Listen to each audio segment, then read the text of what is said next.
Shalom, selamat pagi ale-ale Zending yang terkasih.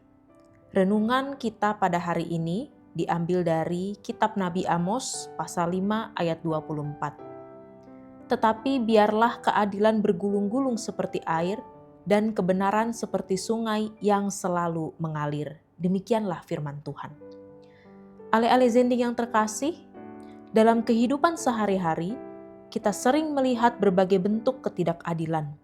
Misalnya, ada orang yang bekerja keras tetapi tidak menerima upah yang layak.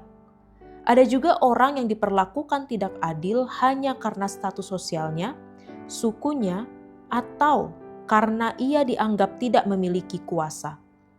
Kadang-kadang kita juga melihat orang yang melakukan kesalahan justru lolos dari tanggung jawab, sementara orang lain yang lemah harus menanggung akibatnya. Hal-hal seperti ini mungkin terasa biasa karena sering sekali terjadi di sekitar kita. Namun di mata Tuhan, ketidakadilan bukanlah sesuatu yang kecil. Tuhan sangat peduli terhadap bagaimana manusia memperlakukan sesamanya. Ale-ale Zending yang terkasih, melalui Nabi Amos, Tuhan menyampaikan pesan yang sangat kuat kepada umatnya. Karena pada masa itu, bangsa Israel tetap rajin beribadah.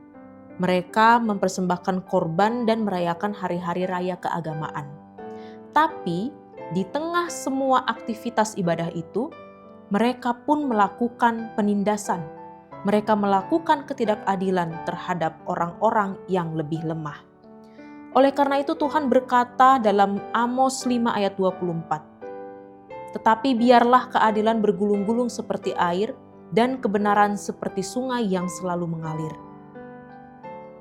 Air yang bergulung dan sungai yang mengalir adalah gambaran sesuatu yang tidak berhenti.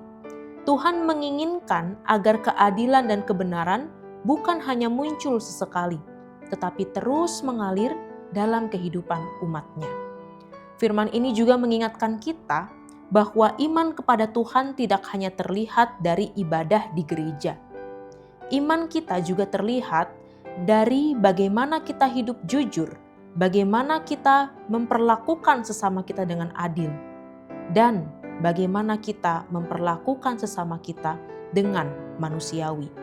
Oleh karena itu, ale-ale Zending yang terkasih, kiranya melalui firman ini, kita terus diingatkan untuk menghadirkan keadilan dan kebenaran dalam hidup kita, sehingga hidup kita menjadi kesaksian yang hidup tentang kasih Tuhan.